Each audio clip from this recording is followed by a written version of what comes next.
Hi all, Tony here from Immortality Cryptocurrency. Today we want to do 5 observations in anti-aging that no one is talking about. Number 1 is system cycles. Most species go through the same manifestations of aging, but at a different rate.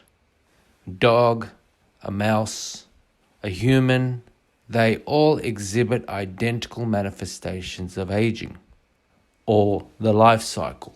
They're born, they're young, they go through their adolescence, they go through puberty, they become adults. It appears that the heart rate is associated with lifespan. The faster an animal's heart rate, the shorter the lifespan. The opposite is also true, suggesting that the heart rate is the metronome of the body, and that biological processes tune to the rate of the heart, to the rhythm of the heart, to get their speed of operation. Imagine that the resting heart rate is 60 beats per minute. That would incur 60 aging factors per minute.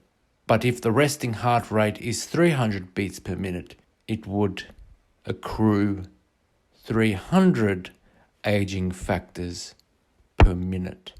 And when aging factors get to a certain threshold, regardless of species, function is no longer possible.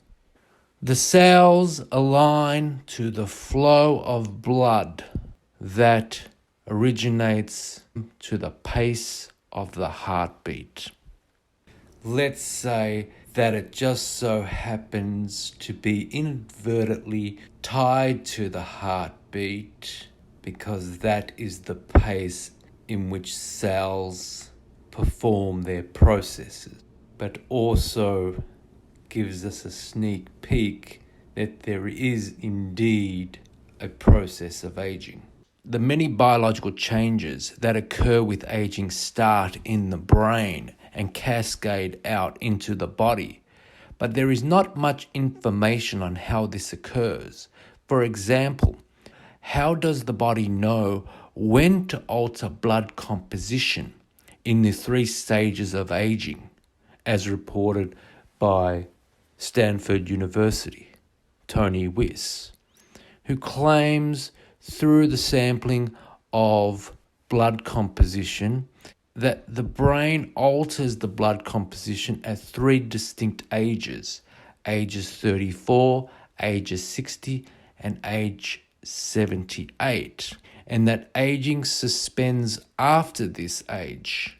We can possibly elucidate this situation by asking the question, what causes the onset of puberty or the end of puberty? How does the body know when to do these changes? How does the body know when to start and stop these processes? There is little information on this process, but let's take insulin to sugar for an example. The pancreas can detect the amount of sugar in the bloodstream and start and stop the genetic program that produces insulin or stops producing insulin to maintain a certain homeostasis. And let's apply this scenario to the onset of puberty and aging. That the brain detects a condition and initiates a specific genetic program. In this case, the biological alterations that present as aging.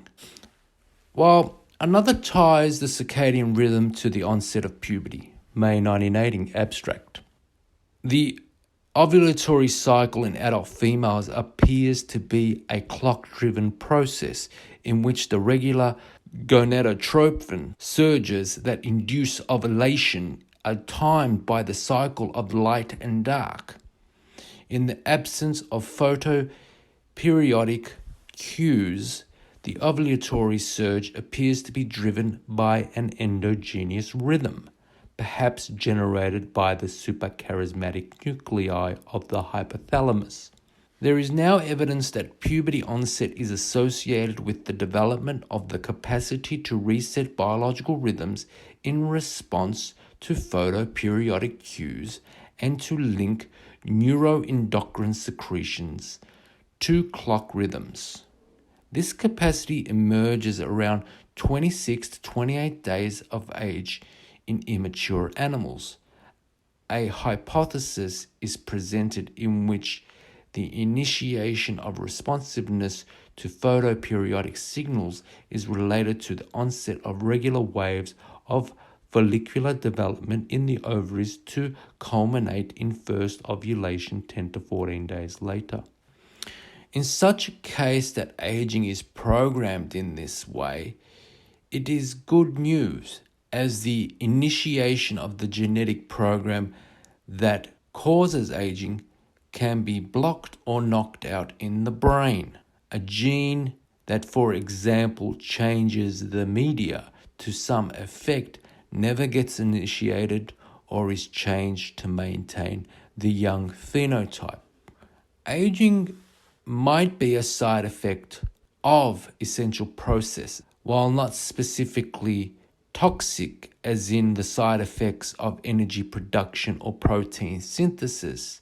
They may be inbuilt, such as shortening of telomeres, mind you, which is one of the only ways of immortalizing a cell, while it has also been suggested that mutations that arise with functions like mitosis are associated with lifespan.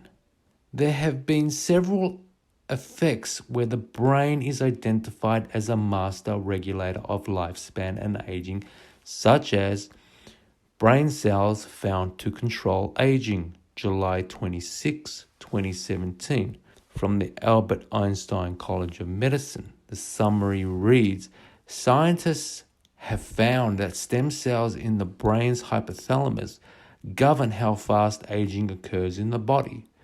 The findings made in mice could lead to new strategies for warding off age-related diseases and extending lifespan.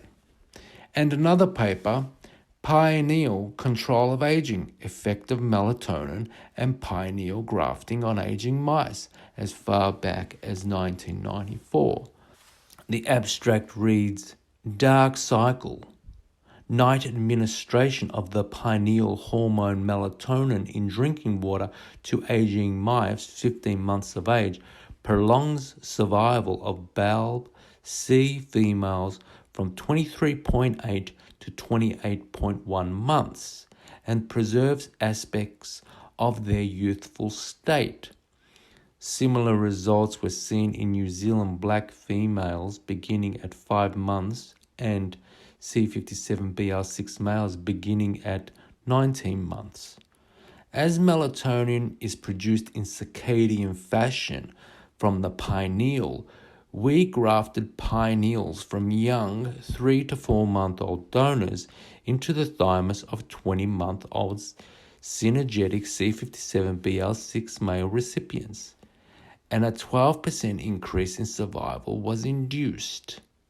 Prolongation of survival was also seen on pineal transplant to the thymus in C57BR6, BALBCJ, and hybrid female mice at 16, 19, and 22 months. In all studies, the endogenous pineal of grafted mice was left in situ.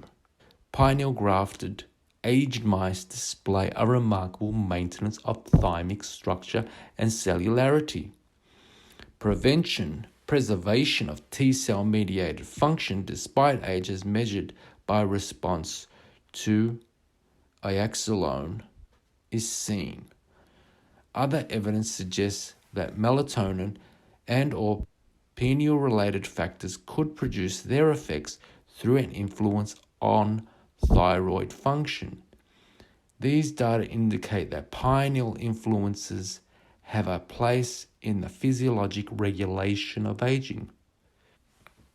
So, the conclusion is, what do you think? Is the master regulator of aging centralized or is it peer-to-peer? I would say that the brain can maintain the body better, or it can allow aging to proceed through shutting down essential mechanisms of regeneration. Or is it peer-to-peer? There has to be some synchronicity across the organism. Are these cycles providing the rate for other cues to initiate genetic programs, or are they providing more than just a rhythmic metronome and providing cues for the initiation of these genetic programs? Are they key areas where their state cascades throughout the system that regulates aging across the organism? While one thing seems certain, the manipulation of these organs seem to affect the lifespan of the organism, however largely ignored. The mystery continues.